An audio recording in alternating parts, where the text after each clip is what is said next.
Assalamualaikum warahmatullahi wabarakatuh. Waalaikumsalam warahmatullahi wabarakatuh. Alhamdulillahirabbil alamin wa bihi nasta'in wa ala umuri dunya waddin wassalatu wassalamu ala asrofil anbiya'i wa mursalin sayyidina wa maulana Muhammadin wa ala alihi wa sahbihi wa barik wa sallim ajma'in, amma ba'd. Yang saya hormati dan saya takdimi seluruh pengurus berserta jajarannya UKM JGH Al Mizan, dan yang saya hormati seluruh rekan-rekan yang hadir pada pada siang menjelang sore. Dan syukur alhamdulillah kita semua dapat berkumpul pada siang hari ini tanpa ada halangan suatu apapun. Dari rasa syukur tersebut, mari kita ikrarkan dengan bacaan tahmid bil hisan. Alhamdulillahirabbil alamin. Allahumma sholli ala sayyidina Muhammad. Salawat salam kita haturkan kepada junjungan kita baginda Nabi Agung Muhammad sallallahu alaihi wasallam yang telah memberi. Semoga kita mendapatkan syafaatnya kelak di yaumul qiyamah nanti. Pada tema hari ini kita akan membahas tentang hukum yang adil, ya. Sebelumnya pernahkah kita melihat berita-berita di sosial media yang terbaru ini? Ya, yang seperti apa tuh?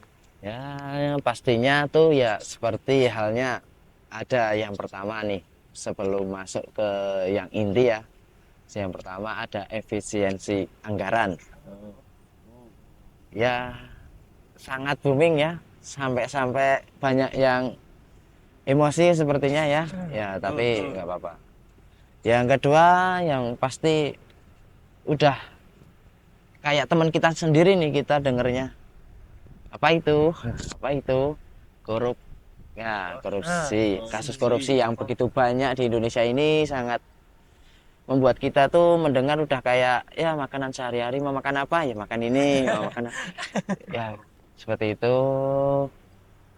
Dari pertama ada yang masih menjadi top nomor 1 PT Pertamina, menjadi top nomor 2 ada PT Timah, yang menjadi top nomor 3 ya ada nomor 4, nomor 5, nomor 6 sampai seterusnya. Indonesia sih banyak ya, kalau kita nyebutin dari 1 kayaknya nggak mungkin sih. Jadi ya itu banyak banget korupsi di Indonesia. Ya kayak senang banget gak sih kita di Indonesia nih memelihara para korupsi tersebut gitulah ya. Ya pernah kebayang nggak semisal angka korupsi di Indonesia ini jika kita nominalkan itu mencapai ratusan miliar bahkan triliun, itu semisal kita asosialisasikan ke kayak semisal nih beasiswa, mungkin nggak sih kuliah gratis se-Indonesia? Mungkin. Yang kedua, semisal kita nih semua rakyat Indonesia beli ayam geprek nih ya, bisa nggak sih beli ayam sekandangnya gitu ya? Bisa banget. Beli es teh nih kan haus panas juga nih beritanya, bisa beli sekebunnya nggak sih? Ya gitu, bisa beli sekebunnya. Jadi banyak banget angka nominal di Indonesia ini, korupsinya mencapai triliuner, bahkan ya sampai ada kata-kata gini di Indonesia ini tentang hukum. Pernah mendengar satu kalimat yang mungkin sering FYP juga kalimatnya. Hukum di Indonesia itu tuh tajam ke atas, tajam ke bawah, tumpul ke atas. Pernah dengar nggak? Hukum di Indonesia itu tajamnya ke bawah, tumpulnya ke atas. Ya, nggak tahu itu. Nanti kalau mau tahu lebih detailnya bisa lah kalian. Nggak berani lah bongkar di sini. Ya, intinya itu kita dapat lihat contohnya kasus timah tersebut tadi. Harvey Mois dijatuhi hukuman 6 tahun penjara. Padahal pemerintah sudah menetapkan hukuman 12 tahun. Nah, tapi karena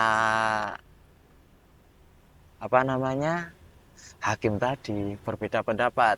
Mungkin di persidangan itu ada sekilas humor yang sangat membuatnya terharu gitu. Sampai hatinya tersentuh gitu kan. Pelukan, ciuman sama keluarga, ya ampun. Ditinggal ya. Logis banget. Kalau di ini. Dan contohnya lagi yang bikin Indonesia heboh juga, berbarengan dengan Harvey Mois ini ada seorang nenek. Beliau seorang nenek tua yang mencuri 5 bilah kayu untuk bertahan hidup, tapi hukumannya 5 tahun penjara. Tadi 6 tahun yang merugikan negara sampai dengan miliar sampai triliun, itu 6 tahun ya. Mencuri 5 bilah kayu 5 tahun ya, selisih 1 tahun. Selisihnya cuma 1 tahun, tapi cuman ya beda kan, dia kan maling kayu halal gitu. Ya gitu. Kalau yang beliau nenek kan malingnya kayu-kayu yang halal, beda. Makanya preman-preman di pasar nggak berani kalau malah orang-orang yang bajunya rapi-rapi gitu. Kan yang dipalak preman pasar kan uang halal gitu. Ya gitu. Padahal dalam riwayat Muslim, Rasulullah SAW pernah berdoa, ya Allah, siapa yang mengemban tugas mengurusi umatku, kemudian dia berlaku adil terhadap mereka, maka berikanlah mereka kepadanya pahala yang baik. Siapa yang mengemban tugas mengurus umatku, kemudian dia berlaku zalim terhadap mereka, maka tanggunglah dosanya. Berat sekali bagi para pemimpin yang zalim kepada rakyatnya. Dari kasus tadi kita dapat belajar. Begitu juga dengan kasus Pertamina yang selama ini kita dibohongin. Mungkin di Jogja juga belum ada pengganti untuk Pertamina. Ya, semoga saja Pertamina lebih baik ke depannya. Untuk masa-masa yang kebohongan ini bisa buat cerita di masa tua nanti. Boleh. Dan untuk 7 tersangka yang sudah diselidiki, mungkin belum ada tindakan lebih lanjut. Semoga saja segera ditindaklanjuti. Nah, dalam menentukan perkara itu, Allah berfirman dalam surat Shad ayat 26. Bismillahirrahmanirrahim. Ya Dawuda inna ja'alnaka khalifatan fil ardi fahkum bainan nasi bil haqqi wala tatabi'il hawa fayudillaka an sabilillah. Alladzina yadilluna an sabilillah lahum adzabun syadidum bima nasu yaumal hisab. Artinya, wahai Daud, sesungguhnya kami menjadikan khalifah di bumi, maka berilah keputusan di antara manusia dengan hak, dan janganlah mengikuti hawa nafsu, karena akan menyesatkan engkau dari jalan Allah. Sesungguhnya orang-orang yang sesat dari jalan Allah akan mendapatkan azab yang berat karena mereka melupakan hari perhitungan. Ya, semoga dipercepat dan diperlakukan sesuai hukum, agar kita sebagai rakyat setidaknya bisa percaya bahwa mereka telah diadili dengan seadil-adilnya Karena Allah juga telah memperingatkan kita dalam surat An-Nisa ayat 58, Bismillahirrahmanirrahim, innallaha ya'murukum an tu'addul amanati ila ahliha wa idza hakamtu bainan nasi an tahkuma bi adli innallaha ni'imma ya'idukum bihi innallaha kana sami'an basira. Sesungguhnya Allah memerintahkan kamu untuk menyampaikan amanat kepada yang berhak, dan apabila kamu menetapkan hukum di antara manusia, hendaklah kamu menetapkannya dengan adil. Sungguh Allah sebaik-baiknya yang memberi pengajaran kepadamu. Sungguh Allah Maha mendengar dan Maha melihat. Ya, para hadirin yang diberkahi Allah, kesimpulan pada pertemuan hari ini adalah ketidakadilan seperti yang sudah dijelaskan sebelumnya itu bukan hanya merugikan masyarakat, tapi juga membuat rasa kepercayaan masyarakat kepada sistem hukum dan pemerintahan yang ada di Indonesia ini berkurang, bahkan hampir tidak percaya lagi. Ya, siapa sih yang terus-menerus dibohongi bakalan percaya? Dia berbohong sama kita satu kali aja, kita kadang udah nggak mau balik lagi. Katanya jangan pernah kembali ke masa lalu gitu. Ya, semoga saja di masa depan Indonesia menjadi negara yang lebih baik.